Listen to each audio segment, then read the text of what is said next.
Hello, lovely people. Let me start in the speaker studio, go live.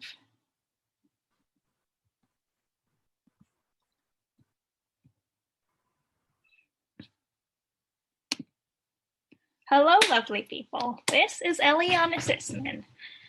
The Jewish holiday of Passover ended a few days ago, but I'm going to talk about it anyhow because I think there's so much we can learn from it.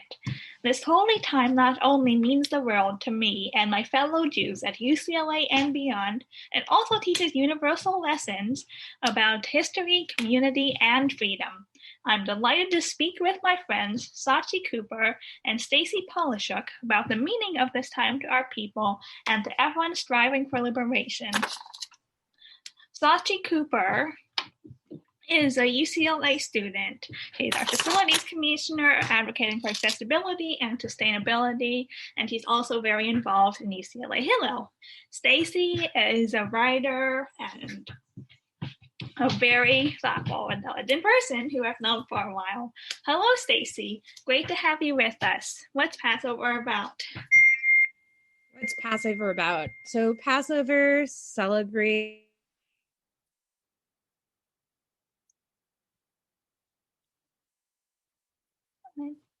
and it's a time of year where we remember that Jews were once enslaved. And I'm very sorry, Stacey. There is a technical problem for a moment there. No worries. So let's see. What's Passover? Let's start again. What's Passover about? Passover celebrates the liberation of Jews from slavery under the Egyptians. That's right. Perfect. And let's see. So how do we tell and celebrate this story of Passover? So every year Jews gather for a Seder, which means order. And we read the story of Passover. So we read about how Moses was able to convince the Pharaoh who had enslaved the Hebrew Israelites to convince them to let them go.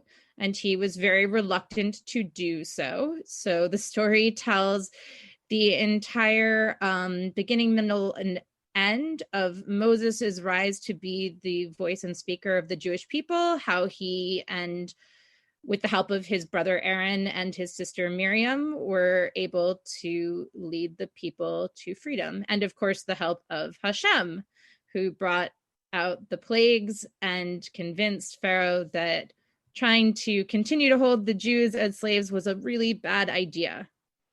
Excellent. Very well said, Stacey. So, there's a fascinating dialectic in Judaism between the universal and the particular, because Judaism, it's really distinctive and unique in the history, the laws, the perspectives, and things that people like to be like, oh, Judaism, we just have some nice, bland aphorisms, some really familiar mainstream stuff that everyone knows and everyone accepts. And then let's just put a Jewish star on top, and that's Judaism. Doesn't it sound nice and pretty and comfortable?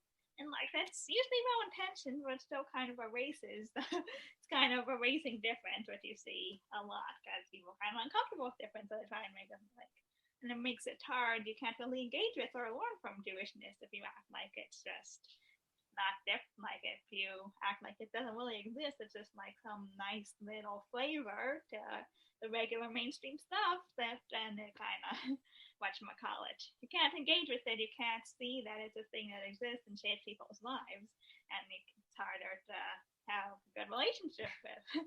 It's harder to understand Jewish people and what they want and need if you're doing that. But at the same time, it's not just like, you shouldn't just be like, oh, this is Jewish stuff, so if you're not Jewish, it's totally irrelevant to you, because this is really the values and the stories of Judaism. Anyone can learn from these and be inspired by these and be changed by these. And that's part of what we're trying to do as Jewish people, to show, to be like another voice and another ideal that can help move the world forward. So let's see. So what are the particular and the universal elements of faith and how do these connect and change and support each other. Totally. Yeah, I agree with everything you said. There are a lot of universal messages in the Passover story, and it's been used as inspiration by other people throughout history who were also seeking freedom.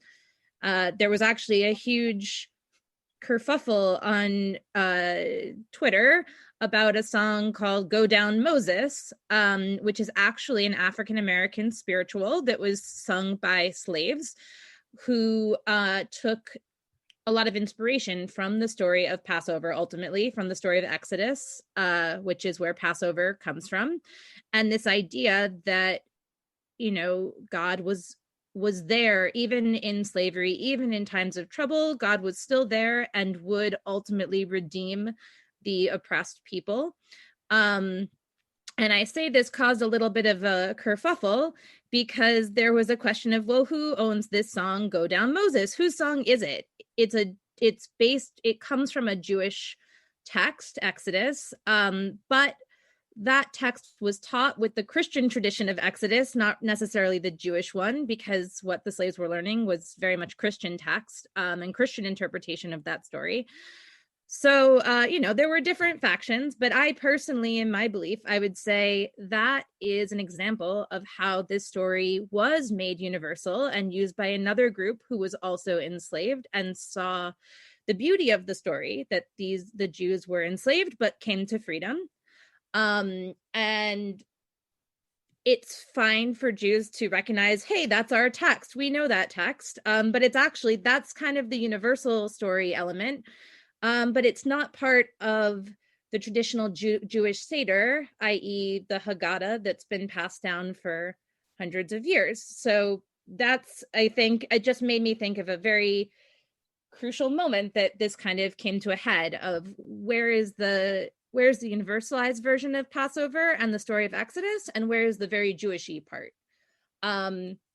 So I would say the Jewishy part is the actual Haggadah and the actual Seder that we have passed on and that we say in every generation we're supposed to go through every year. And different Jews have different versions of it, but it always follows roughly the same progression. You have the Seder plate with the specific ritual items. That is very Jewish specific. That's not really a universal thing.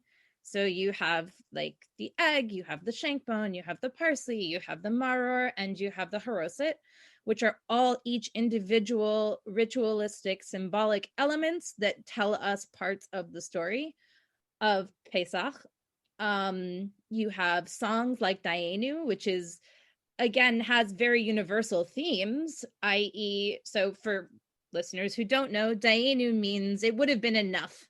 And there is a very long version of that song in the Passover Seder. A lot of Jews don't finish the whole thing, but basically it goes through all the things that God gave us through the story of Exodus. So gave us freedom, gave us the plagues to help us gain that freedom, gave us the manna in the desert. I'm trying to go through all the different verses. Gave us the Torah, gave us Shabbat. And at the end of each of these things that God gave us, we say it would have been enough. So the items of what God gave us are super specific to Jews. They go beyond just the getting out of Egypt. They get into, you know, specifically giving us manna, giving us our prayers, giving us Shabbat, giving us all these Jewish ritual things that we're grateful for. But there's a universal message in the song too. It would have been enough, so that we can be grateful in our lives for blessings that we have. And we can still want more, but also take gratitude for the things that we did get. And at each time we say, if only we had that alone, it would have been enough. But look at this, we got even more. So kind of counting your blessings. Does that kind of answer the question a little bit? Excellent. Amazingly said. I love that. Appreciate it. I just have to make a somewhat unfortunate announcement. Sachi Cooper unfortunately cannot join us today, but she will be Sachi Cooper, friend of the pod, will be with us later, and you will get to hear from her, just not today, due to unforeseen circumstances. So, anyhow, amazing answer, Stacey. I love that. Very, very, very good. You always have a great way of explaining these things. Well, the one other thing I would add is, so, and this comes up too, because I know there's also a lot of talk about these Christian seders that people were doing, and people who are trying to take Jewish traditions and use them for their own purposes. So that's one thing I will add, is that though there are themes that are universal, and it's always great to learn from other cultures, appropriating another culture's ritual practices and importing your own things on top of them is maybe not as positive a use, I guess, I'll say, as a Jewish person. And that said, I think seders are definitely a time, we literally say, all who are hungry, let them come and eat. They are not an exclusive, like, Jews only event. Seders are meant to be open. I know we almost always had somebody who was not Jewish at our Seder table growing up, be it a friend or a friend of a friend's or somebody's spouse. And I think that it's awesome if you're interested in Seder and in Passover and in the Haggadah. And I would definitely encourage anybody who wants to attend a Seder to just ask Jewish friends if they have a spot or know of a virtual gathering or know of an interfaith gathering. So that I will add, but maybe don't host a Christian Seder. Excellent, excellent. Very well said. And if you're interested in a Seder, you can probably also get in touch with Hillel, Chabad, synagogue. You can just search synagogues near me, and you can find them and email the rabbis and work out something. But it's definitely like, when you try and make like a Jewish ritual into a Christian ritual, can kind of feel like it's even, I think it's relevant, and like, but I can still feel like it can still kind of take away the integrity and the meaning of that. But it's great. We love to have all sorts of people, Jewish and not Jewish, at all these holidays and celebrations and seders and all of this. If you're interested, if you want to see it, if you think you can learn something from it and enjoy it and apply it to your own life and your own tradition, definitely just ask us, and most of us will be glad to. Or if you just want good food. That too. That's definitely, there's nothing wrong. I go to a lot of events for the sake of good food. Exactly. Good food brings people together, I think.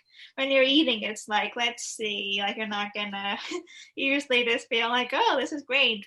That's why there's such a thing, breaking bread together, because it kind of breaks down some of the barriers you might have, and it's just like, yeah, we're all together eating, and it makes us like, makes it kind of clear that we're just like people doing people stuff and being together and learning from each other.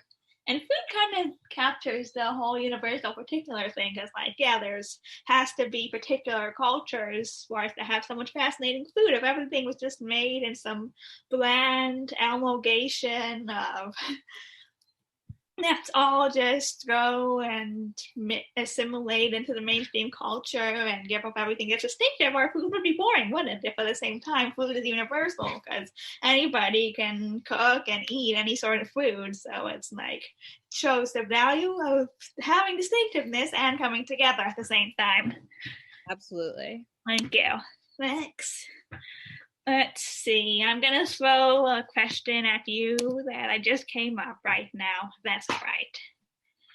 So let's see. So I think with the Passover story, there's a lot of whatchamacallit in the world. Like, there's a lot of hierarchies and assumption. Oh, these people are not so valuable, and these people don't deserve the best things and opportunities and decent conditions, and these people should be on top. There's a lot of that kind of assumptions, and Passover kind of turns that on its head, because the whole story, it's about, we were slaves who are escaping slavery, and a lot of the protagonists, there's a lot of women protagonists like Miriam and Heaven and the midwife Shifra and Pua, and there's a lot of Moshe, the main leader has a speech disability and he doesn't think he can be a leader because he has a speech